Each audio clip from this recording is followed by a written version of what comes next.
it chapter by chapter, one bite at a time. So many adventures and mountains we can climb. Take it word for word, line by line, one bite at a time.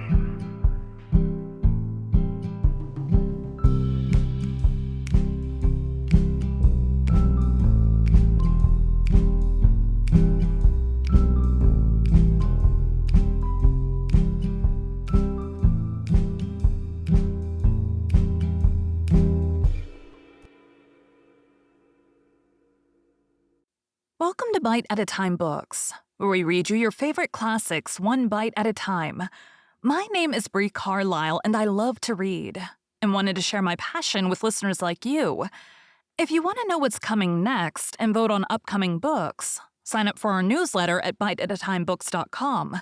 You'll also find our new t-shirts in the shop, including podcast shirts and quote shirts from your favorite classic novels.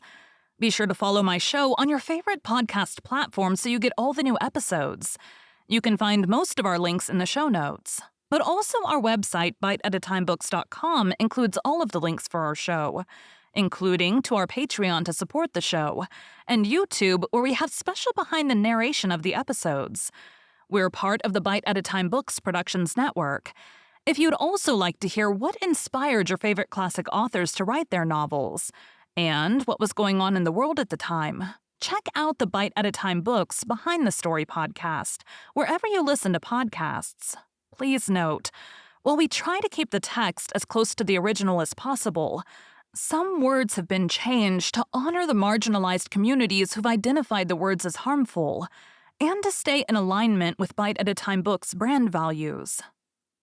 Today we'll be continuing Les Miserables by Victor Hugo. Chapter 3. A Tempest in a Skull. The reader has, no doubt, already divined that Monsieur Madeleine is no other than Jean Valjean. We have already gazed into the depths of his conscience. The moment has now come when we must take another look into it.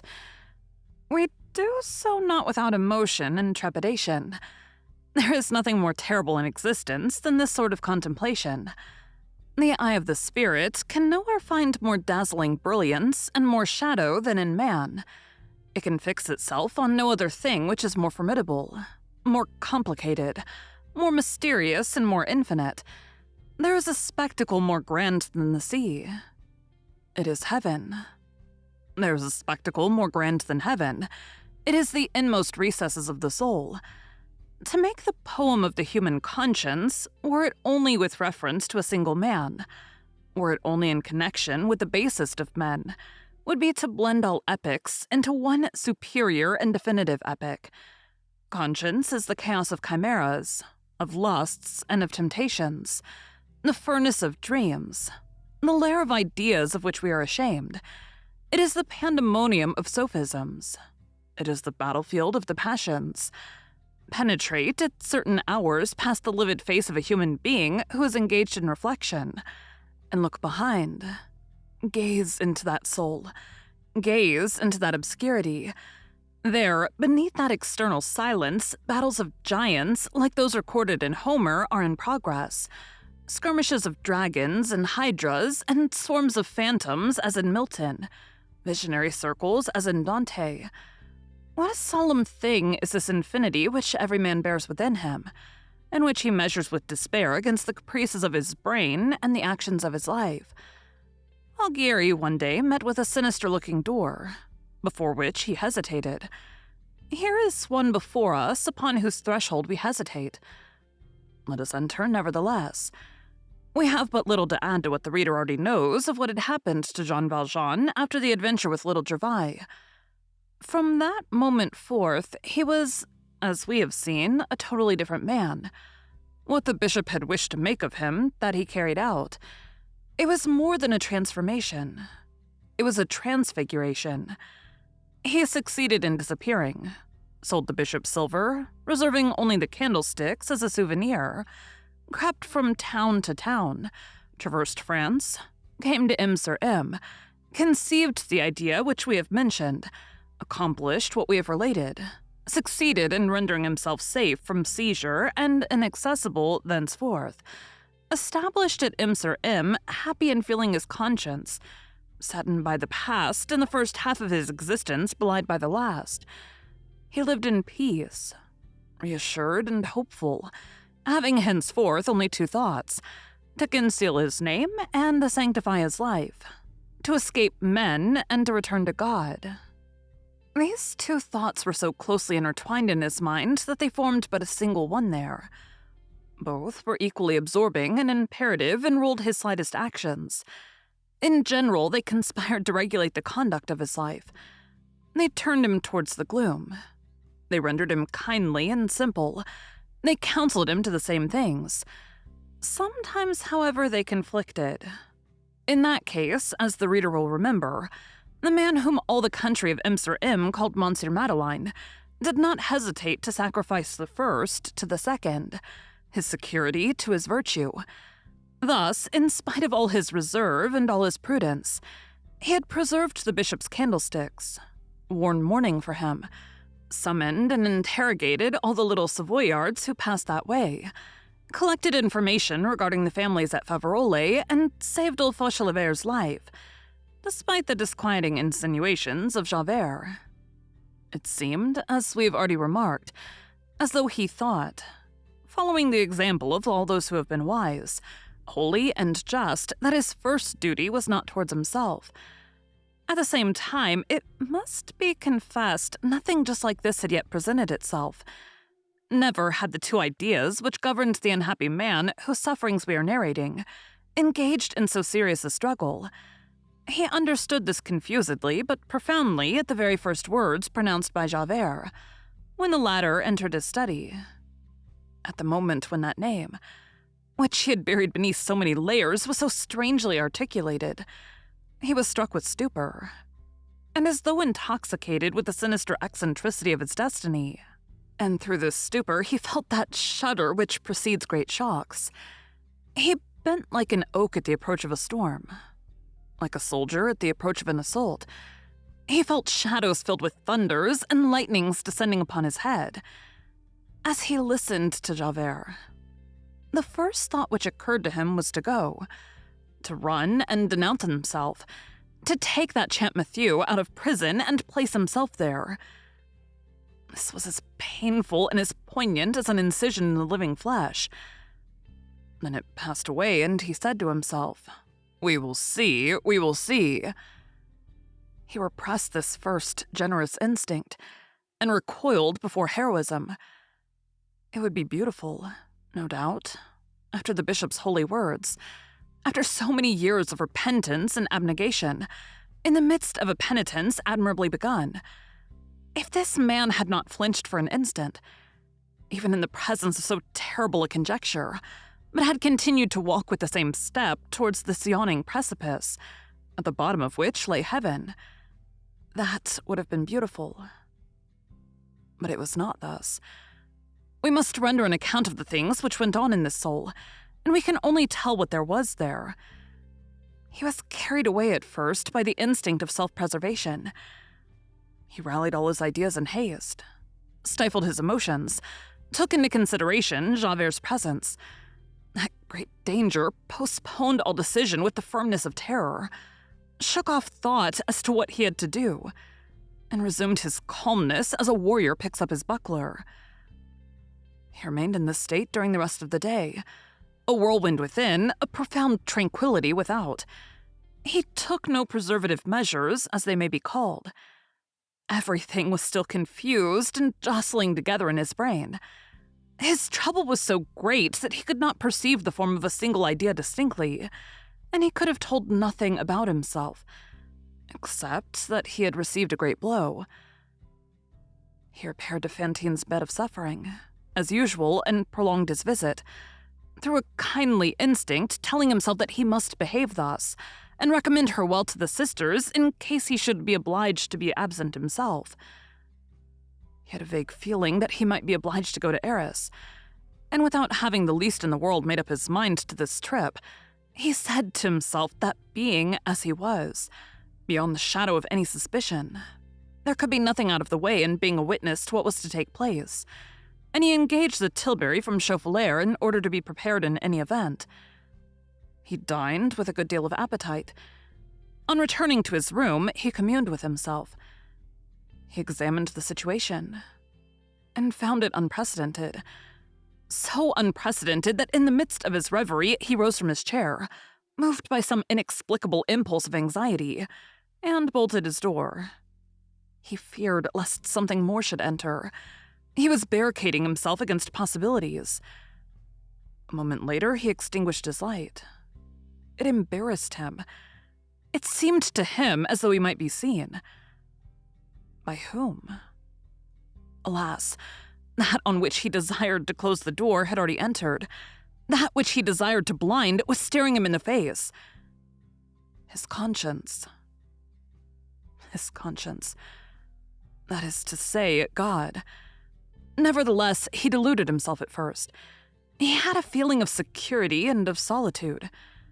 The bolt once drawn, he thought himself impregnable. The candle extinguished, he felt himself invisible. Then he took possession of himself. He set his elbows on the table, leaned his head on his hand, and began to meditate in the dark. Where do I stand? Am I not dreaming? What have I heard? Is it really true that I have seen that Javert and that he spoke to me in that manner? Who can that Champmathieu be? So he resembles me, is it possible? When I reflect that yesterday I was so tranquil and so far from suspecting anything, what was I doing yesterday at this hour? What is there in this incident? What will the end be? What is to be done? This was the torment in which he found himself. His brain had lost its power of retaining ideas. They passed like waves, and he clutched his brow in both hands to arrest them. Nothing but anguish extricated itself from this tumult which overwhelmed his will and his reason, and from which he sought to draw proof and resolution. His head was burning. He went to the window and threw it wide open. There were no stars in the sky. He returned and seated himself at the table. The first hour passed in this manner. Gradually, however, vague outlines began to take form and to fix themselves in his meditation, and he was able to catch a glimpse with precision of the reality. Not the whole situation, but some of the details. He began by recognizing the fact that, critical and extraordinary as was the situation, he was completely master of it. This only caused an increase of his stupor. Independently of the severe and religious aim which he had assigned to his actions, all that he had made up to that day had been nothing but a hole in which to bury his name. That which he had always feared most of all in his hours of self-communion, during his sleepless nights, was to ever hear that name pronounced. He had said to himself that that would be the end of all things for him. That on the day when that name made its reappearance, it would cause his new life to vanish from about him. And who knows, perhaps even his new soul within him also. He shuddered at the very thought that this was possible. Assuredly, if anyone had said to him at such moments that the hour would come when that name would ring in his ears, when the hideous words Jean Valjean would suddenly emerge from the darkness and rise in front of him, when that formidable light, capable of dissipating the mystery in which he had enveloped himself, would suddenly blaze forth above his head, and that name would not menace him, that light would but produce an obscurity more dense, that this rent veil would but increase the mystery, that this earthquake would solidify his edifice, that this prodigious incident would have no other result so far as he was concerned, if so it seemed good to him, than that of rendering his existence at once clearer and more impenetrable, and that out of his confrontation with the phantom of Jean Valjean, the good and worthy citizen, Monsieur Madeleine, would emerge more honored, more peaceful, and more respected than ever. If anyone had told him that, he would have tossed his head and regarded the words as those of a madman. Well, all this was precisely what had just come to pass. All that accumulation of impossibilities was a fact, and God had permitted these wild fancies to become real things. His reverie continued to grow clearer. He came more and more to an understanding of his position. It seemed to him that he had but just waked up from some inexplicable dream, and that he found himself slipping down a declivity in the middle of the night, erect, shivering, holding back all in vain on the very brink of the abyss. He distinctly perceived in the darkness a stranger, a man unknown to him, whom destiny had mistaken for him, and whom she was thrusting into the gulf in his stead in order that the gulf might close once more. It was necessary that someone, himself or that other man, should fall into it. He had only let things take their course. The light became complete, and he acknowledged this to himself, that his place was empty in the galleys, that do what he would, it was still awaiting him, that the theft from Little Gervais had led him back to it, that this vacant place would await him and draw him on until he filled it, that this was inevitable and fatal. And then he said to himself that at this moment he had a substitute, that it appeared that a certain Champmathieu had that ill luck, and that as regards himself, being present in the galleys in the person of that Champmathieu, present in society under the name of Monsieur Madeleine, he had nothing more to fear, provided that he did not prevent men from sealing over the head of that Champmathieu the stone of infamy, which, like the stone of the sepulchre, falls once, never to rise again. All this was so strange and so violent that there suddenly took place in him that indescribable movement, which no man feels more than 2 or 3 times in the course of his life, a sort of convulsion of the conscience which stirs up all that there is doubtful in the heart, which is composed of irony, of joy, and of despair, and which may be called an outburst of inward laughter. He hastily relighted his candle. "Well, what then?" he said to himself. "What am I afraid of? What is there in all that for me to think about? I am safe, all is over. I had but one partly open door through which my past might invade my life, and behold, that door is walled up forever. That Javert, who has been annoying me so long, that terrible instinct which seemed to have divined me, which had divined me, good God, and which followed me everywhere, that frightful hunting dog always making a point at me, is thrown off the scent, engaged elsewhere, absolutely turned from the trail. Henceforth he is satisfied. He will leave me in peace. He has his Jean Valjean. Who knows, it is even probable that he will wish to leave town. And all this has been brought about without any aid from me, and I count for nothing in it. Ah, but where is the misfortune in this? Upon my honor, people would think, to see me, that some catastrophe had happened to me. After all, if it does bring harm to someone, that is not my fault in the least. It is Providence which has done it all. It is because it wishes it so to be, evidently. Have I the right to disarrange what it has arranged? What do I ask now? Why should I meddle? It does not concern me. What, I'm not satisfied, but what more do I want? The goal to which I have aspired for so many years.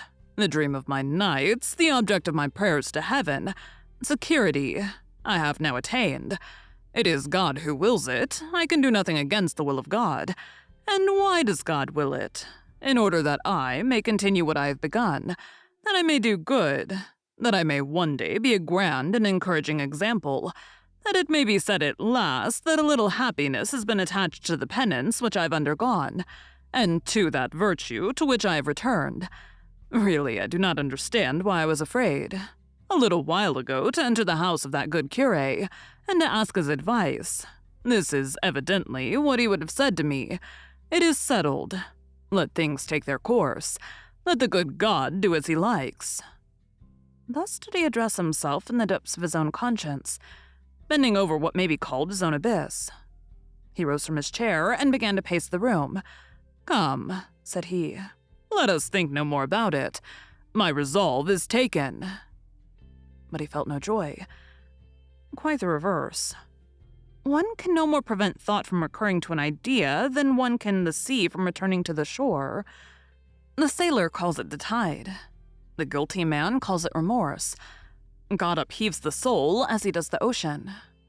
After the expiration of a few moments, do what he would, he resumed the gloomy dialogue in which it was he who spoke and he who listened, saying that which he would have preferred to ignore and listened to that which he would have preferred not to hear, yielding to that mysterious power which said to him, "Think," as it said to another condemned man 2,000 years ago, "March on."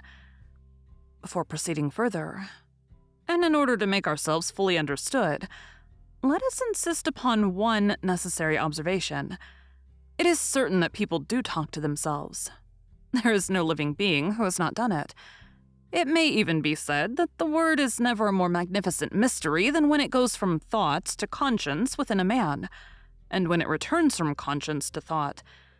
It is in this sense only that the words so often employed in this chapter, he said, he exclaimed, must be understood. One speaks to oneself, talks to oneself, exclaims to oneself without breaking the external silence. There is a great tumult. Everything about us talks except the mouth. The realities of the soul are none the less realities because they are not visible and palpable. So he asked himself where he stood. He interrogated himself upon that settled resolve. He confessed to himself that all that he had just arranged in his mind was monstrous. That to let things take their course, to let the good God do as he liked, was simply horrible. To allow this error of fate and of men to be carried out, not to hinder it, to lend himself to it through his silence, to do nothing, in short, was to do everything. That this was hypocritical baseness in the last degree. That it was a base, cowardly, sneaking, abject, hideous crime. For the first time in 8 years, the wretched man had just tasted the bitter savor of an evil thought and of an evil action. He spit it out with disgust. He continued to question himself. He asked himself severely what he had meant by this. My object is attained. He declared to himself that his life really had an object. But what object? To conceal his name? To deceive the police? Was it for so petty a thing that he had done all that he had done? Had he not another and a grand object, which was the true one? To save not his person, but his soul. To become honest and good once more. To be a just man. Was it not that above all? That alone which he had always desired, which the bishop had enjoined upon him to shut the door on his past? But he was not shutting it. Great God, he was reopening it by committing an infamous action. He was becoming a thief once more, and the most odious of thieves. He was robbing another of his existence, his life, his peace, his place in the sunshine. He was becoming an assassin. He was murdering, morally murdering, a wretched man. He was inflicting on him that frightful living death, that death between the open sky which is called the galleys. On the other hand, to surrender himself to save that man, struck down with so melancholy an error, to resume his own name, to become once more, out of duty, the convict Jean Valjean. That was, in truth, to achieve his resurrection, and to close forever that hell whence he had just emerged. To fall back there in appearance was to escape from it in reality. This must be done. He had done nothing if he did not do all this. His whole life was useless. All his penitence was wasted. There was no longer any need of saying, "What is the use?" He felt that the bishop was there. That the bishop was present all the more because he was dead. That the bishop was gazing fixedly at him. That henceforth Mayor Madeleine, with all his virtues, would be abominable to him, and that the convict Jean Valjean would be pure and admirable in his sight. That men beheld his mask, but that the bishop saw his face. That men saw his life, but that the bishop beheld his conscience. So he must go to Arras, deliver the false Jean Valjean, and denounce the real one. Alas, that was the greatest of sacrifices, the most poignant of victories, the last step to take. But it must be done. Sad fate. He would enter into sanctity only in the eyes of God when he returned to infamy in the eyes of men. "Well," said he, "let us decide upon this. Let us do our duty. Let us save this man." He uttered these words aloud, without perceiving that he was speaking aloud. He took his books.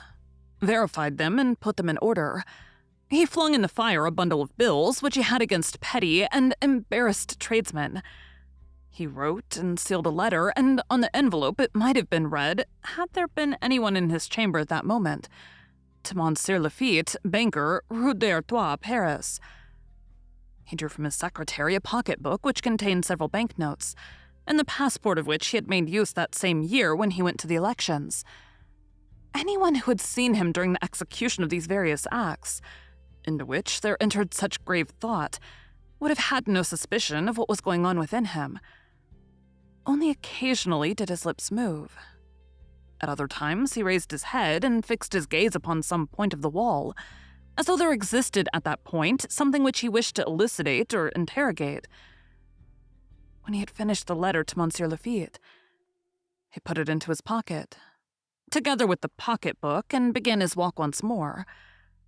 His reverie had not swerved from its course. He continued to see his duty clearly, written in luminous letters which flared before his eyes and changed its place as he altered the direction of his glance. Go, tell your name, denounce yourself. In the same way he beheld, as though they had passed before him in visible forms, the two ideas which had up to that time formed the double rule of his soul: the concealment of his name, the sanctification of his life. For the first time, they appeared to him as absolutely distinct, and he perceived the distance which separated them. He recognized the fact that one of these ideas was necessarily good, while the other might become bad. That the first was self-devotion, and that the other was personality. That the one said my neighbor, and that the other said myself. That one emanated from the light, and the other from darkness. They were antagonistic. He saw them in conflict. In proportion as he meditated, they grew before the eyes of his spirit. They had now attained colossal statures, and it seemed to him that he beheld within himself, in that infinity of which we were recently speaking, in the midst of the darkness and the lights, a goddess and a giant contending. He was filled with terror. But it seemed to him that the good thought was getting the upper hand. He felt that he was on the brink of the second decisive crisis of his conscience and of his destiny. That the bishop had marked the first phase of his new life, and that Champmathieu marked the second. After the grand crisis, the grand test. But the fever, allayed for an instant, gradually resumed possession of him. 1,000 thoughts traversed his mind, but they continued to fortify him in his resolution. One moment he said to himself that he was, perhaps, taking the matter too keenly, that after all this Champmathieu was not interesting, and that he had actually been guilty of theft. He answered himself, if this man has indeed stolen a few apples, that means a month in prison. It is a long way from that to the galleys. And who knows, did he steal? Has it been proved? The name of Jean Valjean overwhelms him and seems to dispense with proofs. Do not the attorneys for the crown always proceed in this manner? He is supposed to be a thief because he is known to be a convict. In another instant, the thought had occurred to him that when he denounced himself, the heroism of his deed might perhaps be taken into consideration, and his honest life for the last 7 years and what he had done for the district, and that they would have mercy on him. But this supposition vanished very quickly, and he smiled bitterly as he remembered that the theft of the 40 sous from Little Gervais put him in the position of a man guilty of a second offense after conviction. That this affair would certainly come up, and according to the precise terms of the law would render him liable to penal servitude for life. He turned aside from all illusions, detached himself more and more from earth, and sought strength and consolation elsewhere. He told himself that he must do his duty, that perhaps he should not be more unhappy after doing his duty than after having avoided it, that if he allowed things to take their own course, if he remained at M sur M, his consideration, his good name, his good works, the deference and veneration paid to him, his charity, his wealth, his popularity, his virtue, would be seasoned with a crime. And what would be the taste of all these holy things when bound up with this hideous thing? While if he accomplished his sacrifice, a celestial idea would be mingled with the galleys. The post, the iron necklet, the green cap, unceasing toil, and pitiless shame. At length, he told himself that it must be so, that his destiny was thus allotted, that he had not authority to alter the arrangements made on high, that in any case he must make his choice, virtue without and abomination within, or holiness within and infamy without. The stirring up of these lugubrious ideas did not cause his courage to fail, but his brain grew weary. He began to think of other things, of indifferent matters in spite of himself. The veins in his temples throbbed violently. He still paced to and fro. Midnight sounded first from the parish church, then from the town hall. He counted the 12 strokes of the 2 clocks, and compared the sounds of the 2 bells. He recalled in this connection the fact that a few days previously, he had seen in an ironmonger's shop an ancient clock for sale, upon which was written the name Antoine Albin de Romanville. He was cold. He lighted a small fire. It did not occur to him to close the window. In the meantime, he had relapsed into his stupor. He was obliged to make a tolerably vigorous effort to recall what had been the subject of his thoughts before midnight had struck. He finally succeeded in doing this. "Ah, yes," he said to himself. "I had resolved to inform against myself." And then, all of a sudden, he thought of Fantine. "Hold," said he, "and what about that poor woman?" Here, a fresh crisis declared itself. Fantine, by appearing thus abruptly in his reverie, produced the effect of an unexpected ray of light. It seemed to him as though everything about him were undergoing a change of aspect. He exclaimed, "Ah, but I have hitherto considered no one but myself.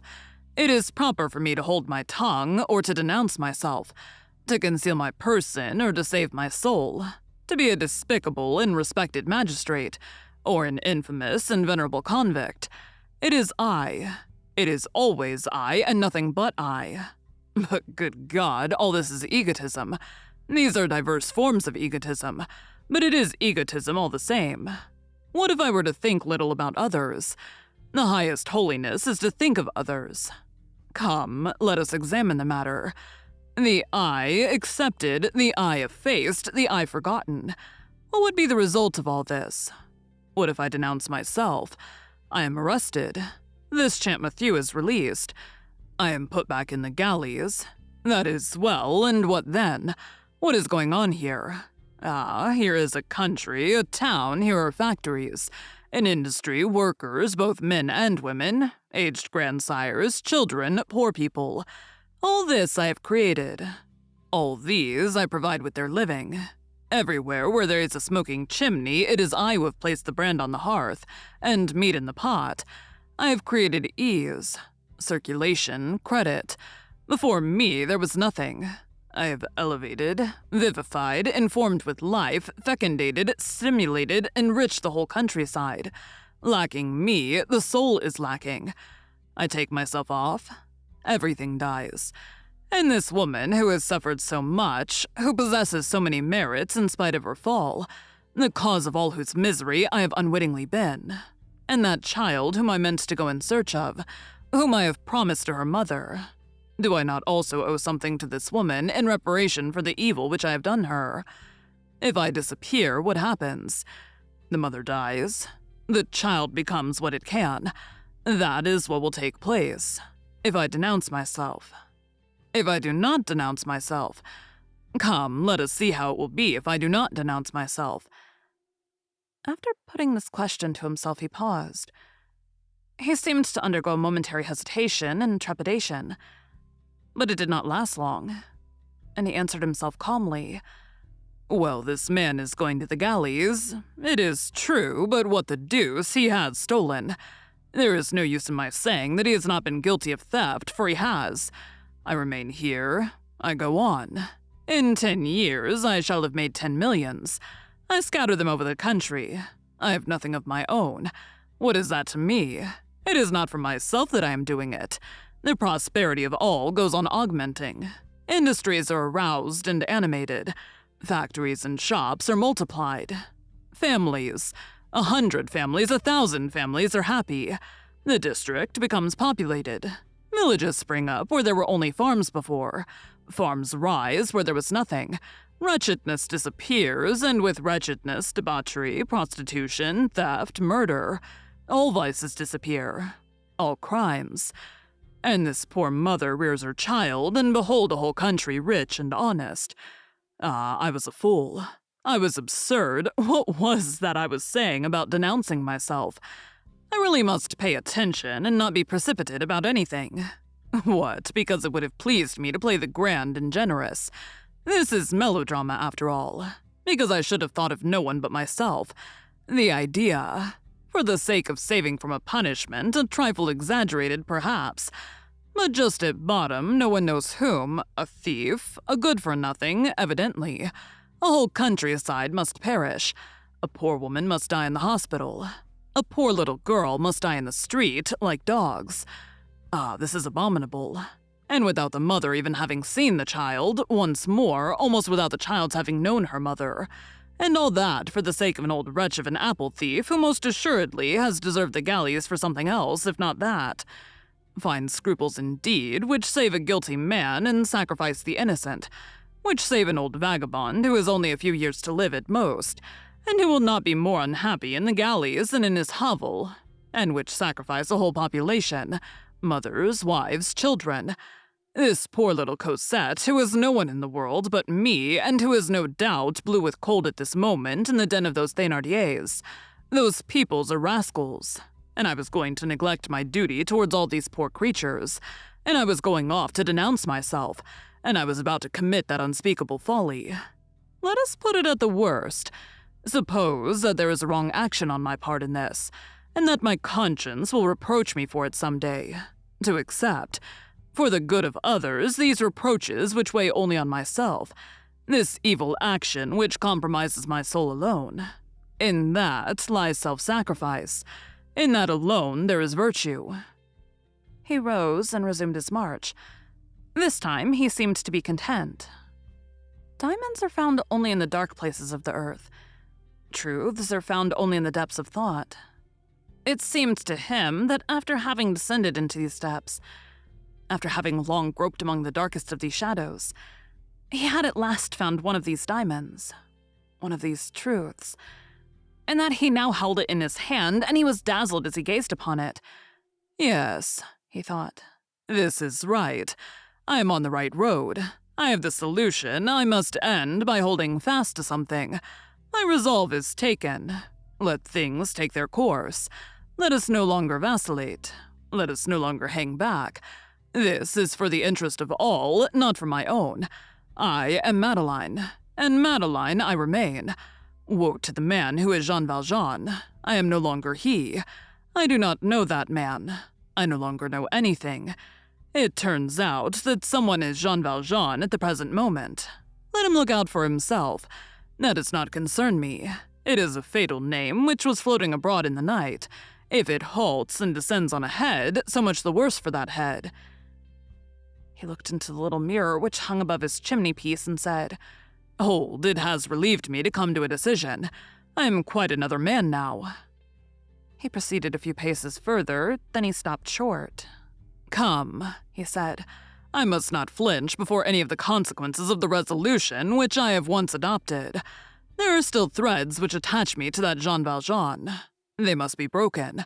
In this very room there are objects which would betray me, dumb things which would bear witness against me. It is settled. All these things must disappear.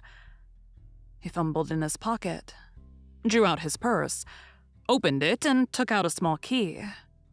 He inserted the key in a lock whose aperture could hardly be seen. So hidden was it in the most somber tones of the design which covered the wallpaper. A secret receptacle opened. A sort of false cupboard constructed in the angle between the wall and the chimney-piece. In this hiding place there were some rags. A blue linen blouse, an old pair of trousers, an old knapsack, and a huge thorn cudgel shod with iron at both ends. Those who had seen Jean Valjean at the epoch when he passed through D in October 1815 could easily have recognized all the pieces of this miserable outfit.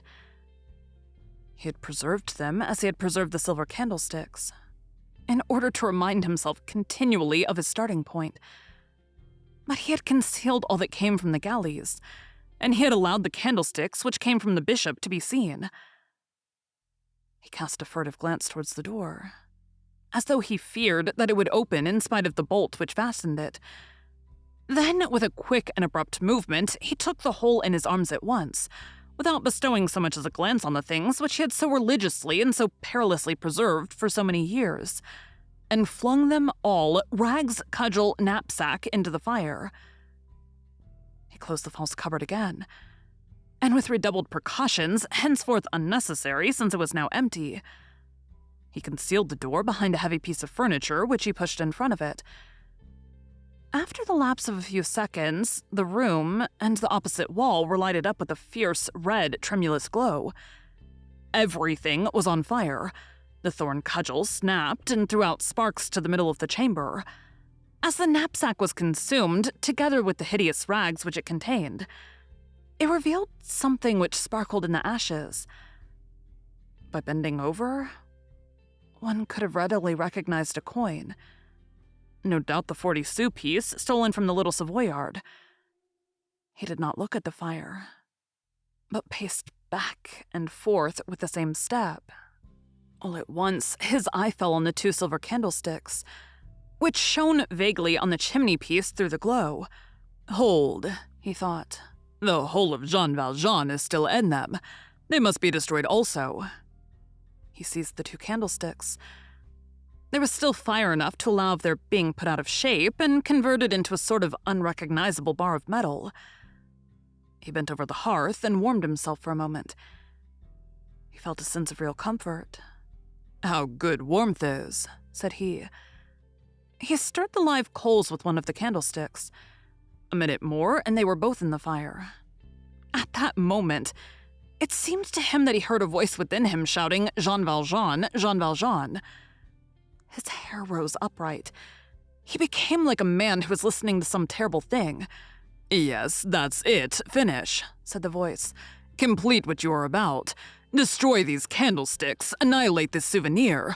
Forget the bishop. Forget everything. Destroy this Champmathieu. Do. That is right. Applaud yourself. So it is settled, resolved, fixed, agreed. Here is an old man who does not know what is wanted of him, who has, perhaps, done nothing. An innocent man, whose whole misfortune lies in your name, upon whom your name weighs like a crime, who's about to be taken for you, who will be condemned, who will finish his days in abjectness and horror. That is good. Be an honest man yourself. Remain, Monsieur le Maire. Remain honorable and honored. Enrich the town, nourish the indigent, rear the orphan, live happy, virtuous, and admired. And during this time, while you are here in the midst of joy and light, there will be a man who will wear your red blouse, who will wear your name in ignominy, and who will drag your chain in the galleys. Yes, it is well arranged thus. Ah, wretch." The perspiration streamed from his brow. He fixed a haggard eye on the candlesticks. But that within him which had spoken had not finished. The voice continued. "Jean Valjean, there will be around you many voices which will make a great noise, which will talk very loud, and which will bless you, and only one which no one will hear, and which will curse you in the dark. Well, listen, infamous man.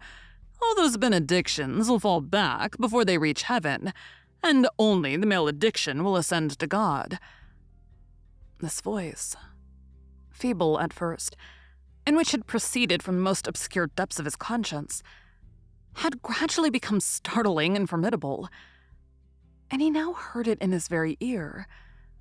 It seemed to him that it had detached itself from him, and that it was now speaking outside of him. He thought that he heard the last words so distinctly that he glanced around the room in a sort of terror. "Is there anyone here?" he demanded aloud in utter bewilderment. Then he resumed with a laugh which resembled that of an idiot. "How stupid I am! There can be no one." There was someone, but the person who was there was of those whom the human eye cannot see. He placed the candlesticks on the chimney-piece. Then he resumed his monotonous and lugubrious tramp, which troubled the dreams of the sleeping man beneath him and awoke him with a start. This tramping, to and fro, soothed and at the same time intoxicated him. It sometimes seems, on supreme occasions, as though people moved about for the purpose of asking advice of everything that they may encounter by change of place. After the lapse of a few minutes, he no longer knew his position. He now recoiled in equal terror before both the resolutions at which he had arrived in turn. The two ideas which counseled him appeared to him equally fatal. What a fatality. What conjunction that Champmathieu should have been taken for him, to be overwhelmed by precisely the means which Providence seemed to have employed at first to strengthen his position. There was a moment when he reflected on the future. Denounce himself. Great God. Deliver himself up? With immense despair, he faced all that he should be obliged to leave, all that he should be obliged to take up once more. He should have to bid farewell to that existence which was so good, so pure, so radiant to the respect of all, to honor, to liberty. He should never more stroll in the fields. He should never more hear the birds sing in the month of May. He should never more bestow alms on the little children. He should never more experience the sweetness of having glances of gratitude and love fixed upon him. He should quit that house which he had built, that little chamber. Everything seemed charming to him at that moment. Never again should he read those books. Never more should he write on that little table of white wood his old portraits. The only servant whom he kept would never more bring him his coffee in the morning. Great God. Instead of that, the convict gang, the iron necklet, the red waistcoat, the chain on his ankle, fatigue, the cell, the camp bed, all those horrors which he knew so well. At his age, after having been what he was. If he were only young again. But to be addressed in his old age as thou by anyone who pleased. To be searched by the convict guard. To receive the galley sergeant's cudgellings. To wear iron-bound shoes on his bare feet. To have to stretch out his leg night and morning to the hammer of the roundsman who visits the gang. To submit to the curiosity of strangers, who would be told that man yonder is the famous Jean Valjean, who was mayor of M. And at night, dripping with perspiration, overwhelmed with lassitude, their green caps drawn over their eyes, to remount, 2 by 2, the ladder staircase of the galleys beneath the sergeant's whip. Oh, what misery. Can destiny, then, be as malicious as an intelligent being? And become as monstrous as the human heart? And do what he would, he always fell back upon the heartrending dilemma which lay at the foundation of his reverie. Should he remain in paradise and become a demon? Should he return to hell and become an angel? What was to be done? Great God, what was to be done? The torment from which he had escaped with so much difficulty was unchained afresh within him. His ideas began to grow confused once more. They assumed a kind of stupefied and mechanical quality, which is peculiar to despair. The name of Romainville recurred incessantly to his mind, with the 2 verses of a song which he had heard in the past. He thought that Romainville was a little grove near Paris, where young lovers go to pluck lilacs in the month of April. He wavered outwardly as well as inwardly. He walked like a little child who's permitted to toddle alone. At intervals, as he combated his lassitude, he made an effort to recover the mastery of his mind. He tried to put to himself, for the last time, and definitely, the problem over which he had, in a manner, fallen prostrate with fatigue. Ought he to denounce himself? Ought he to hold his peace? He could not manage to see anything distinctly. The vague aspects of all the courses of reasoning which had been sketched out by his meditations quivered and vanished, one after the other into smoke. He only felt that to whatever course of action he made up his mind, something in him must die, and that of necessity, and without his being able to escape the fact.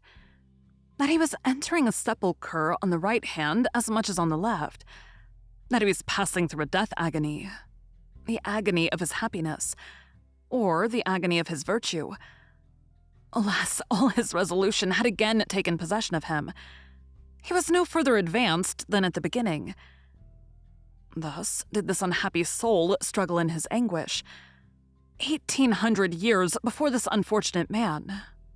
This mysterious being, in whom are summoned up all the sanctities and all the sufferings of humanity, had also long thrust aside with his hand, while the olive trees quivered in the wild wind of the infinite, the terrible cup which appeared to him dripping with darkness and overflowing with shadows, and the depths all studded with stars. Thank you for joining Bite at a Time Books today, while we read a bite of one of your favorite classics. Again, my name is Bree Carlile, and I hope you come back tomorrow for the next bite of Les Miserables. Don't forget to sign up for our newsletter at biteatatimebooks.com and check out the shop. You can check out the show notes or our website, biteatatimebooks.com, for the rest of the links for our show. We'd love to hear from you on social media as well.